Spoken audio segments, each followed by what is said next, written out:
episode 10 nimewaeleza nilichokizungumza. Sijui kuna jambo hapa nilizungumza kuhusu mtu, hakuna. Nilizungumza mbunge huyu, hamna. Hata nilizungumza mamlaka ya nchi hapa, hamna.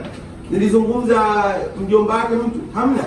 Lakini baadhi ya viongozi wamechukia, wanasema kwa nini mnaongea hivi? Kweli tumefika maeneo tunaulizana kwa nini tunaongea? Mungu anipe mdomo, unataka nifanye nini? Kuna kula na kuna kuongea. Kwa nini mnaongea? Wewe ni mbunge wa CCM, hautakiwi kuongea.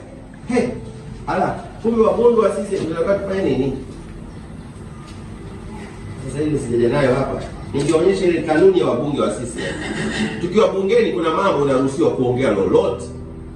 Tukiwa bungeni kuna mambo ongea lolote, inasema unge mkono hoja. Iko wazi.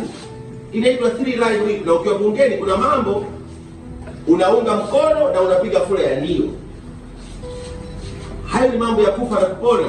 Halafu yale ya katikati ni yale mambo ya kisera makubwa mazito. Halafu baadaye issue za maji, umeme, barabara. Gonga unavyoweza kugonga. Toa mbadala. Kosoa, toa mbadala. Kosoa, toa mbadala. Kosoa, toa mbadala. Ndio kanuni ya wabunge wa sisi ninavyosema. Hata nikiwa nje, yale mambo ya jumla nitayasema kwa toni ile ile.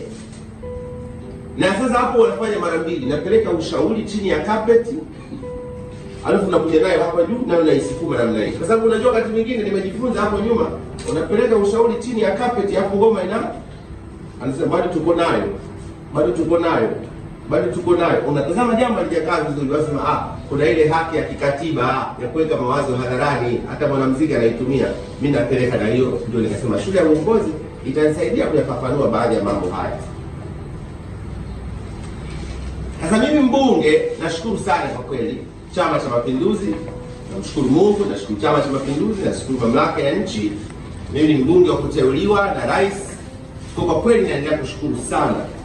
Kazi yangu mimi ni kuisaidia serikali kutunga sheria, sera, kanuni, kuishauri serikali, kusaidia wananchi na hasa wanyonge wasionewe na nani, hasa wahuni, na kuelimisha wengine. Mbunge ni mobilizer, mbunge ni mhamasishaji. Kwa hiyo kazi yangu ni kuhamasisha wananchi wote tuwe na maarifa ya kutosha, tupige hatua mbele. Sasa baada ya vipindi hivi tumefanya, nikaanza kupokea simu. Halo, acha. Sasa na mimi ni mtu mnyenyekevu, sio ninauliza kwa nini mnataka niache. Wanasema wewe acha kidogo kwa muda gani? Wewe acha tu. Hivi kweli mimi mtu mzima naweza nikapewa majibu ya jumla namna hii? Kweli? Namshukuru Mungu, mimi nimefanya kazi na serikali hapa, kutoka ya mzee Mkapa kama mtaalamu, nimefanya kazi ya mzee Kikwete kama mteule, nimefanya kazi ya ndugu Magufuli kama mteule, ninafanya kazi na mama Samia kama mteule. Na hawa viongozi wote nimefanya nao kazi. Hawa kunifundisha, kuniambia kaa kimya. Hakuna hata mmoja kuniambia mimi, hata mmoja. Sasa na wacheki hawa jamaa wengine wananiambia kaa kimya, na watazama. Ndio mtazamo vizuri hivi. Sasa bwana vipi? Anasema kaa kimya. Kaa kimya. Siongee. Alafu saa zingine wanatokea na vijana wadogo na wanazunguka mtandaoni, kaa kimya. Nasema hii tabia ya kuambia watu kaa kimya, wamezungumza hoja. Mwalimu Nyerere alisema hoja haipigwi rungu, hoja inajibiwa kwa hoja nyingine bora zaidi. Mimi ni mwana CCM, nawaambia hapa kuna tatizo, linarekebishika hivi, unasema kaa kimya. Hiyo ni jibu ya hoja niliyoitoa.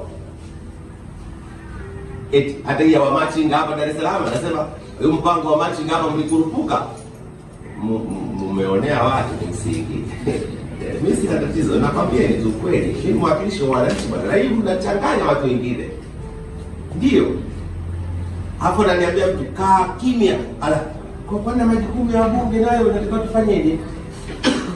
mwaka mmoja nimejifunza sauti ya wale watu ni nani? Ni mimi na wenzangu wa bunge. Tena tukiwasemea wale ndio CCM inapata kukubalika zaidi. Anasema kaa kimya. Kwa bwana, hii kaa kimya nimehangaika nayo, nimefanya tu yani kama ubishi. Nimehangaika na hii kaa kimya, kaa kimya, kaa kimya, kaa kimya, kaa kimya, kaa kimya, kaa kimya, kaa kimya. Na kuna kipindi kingine hapo nyuma napo walikuwa wananiambia kaa kimya, baadaye wakaya tukafanya kazi vizuri. Sasa imerudi kaa kimya, kaa kimya, kaa.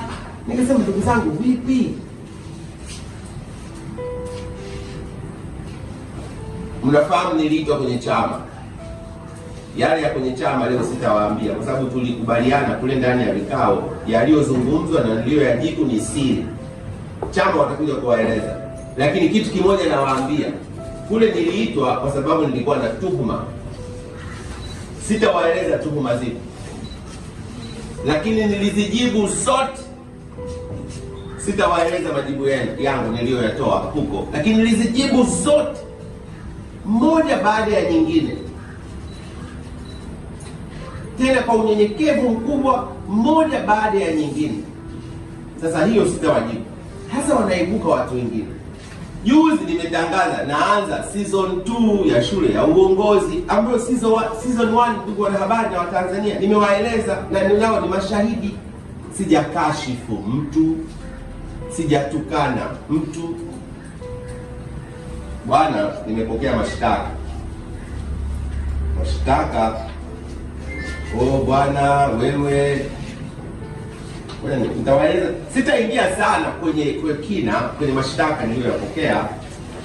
Mashtaka ya Jamhuri mimi nimeingia pia kwenye historia nzuri ya kupata mashtaka ya Jamhuri kupitia taasisi yetu ya TCRA. Na wao ni kama wanazunguka, nisiseme hivyo, ni kama wanataka kuzunguka uhuru wangu wa kusema, kwa sababu kwa kweli sijakosea. Nani? Kwa sababu wameniletea wito, nitakwenda TCRA, nitajibu moja baada ya nyingine. Yaani nitajibu moja baada ya nyingine. Wanasema, na hili sikutaka kulizungumza, sijui kwa nini hao wanafanya hivi. Wanasema katika kipindi chake cha shule ya uongozi nimerusha maudhui yenye kupotosha umma na yanayoweza kuchochea wananchi wa Tanzania kugomea na kudhoofisha kampeni ya kitaifa ya kujikinga na virusi vya korona. Mimi niliwahi kuambia nini tudhoofishe kampeni ya kupingana na virusi vya korona? Hao wametaka kumchomeka hapa. Huyu anapinga jitihada ya serikali ya mambo ya korona. Wapi niliwaambia kwa maana hiyo? Kutoka mwezi wa 8 mpaka leo. Sasa unajua sijawahi kutoa msimamo wangu kwa nini nilisema sichallenge. Sasa tusisukumane nikafafanua kwa kina, kwa sababu sijawahi kufanya hivyo. Nikafafanua kwa kina kwa nini nilisema hivyo. Tusisukumane.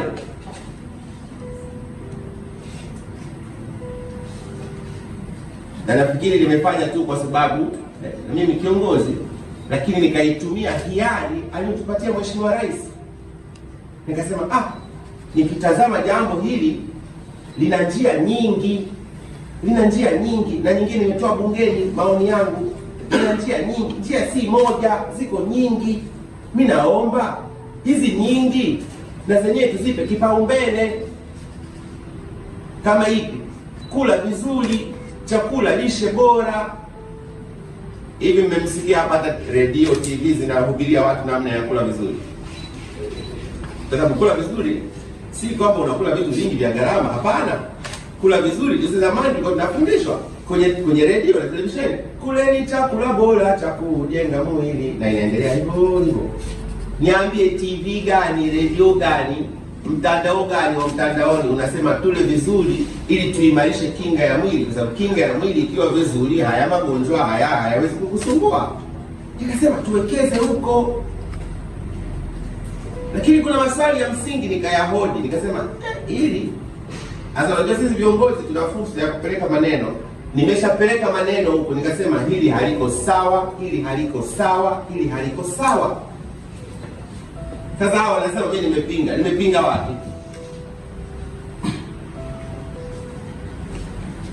Nitakwenda kwa sababu nilikuwa nafasi ya kujibu. Nitakwenda, yaani Jumatatu, Mungu akipenda, kesho kutwa nitapeleka utetezi wangu wa kujitosheleza. Hii mambo ya kunyonga nyonga hivi, unamtafuta mtu kwenye corona,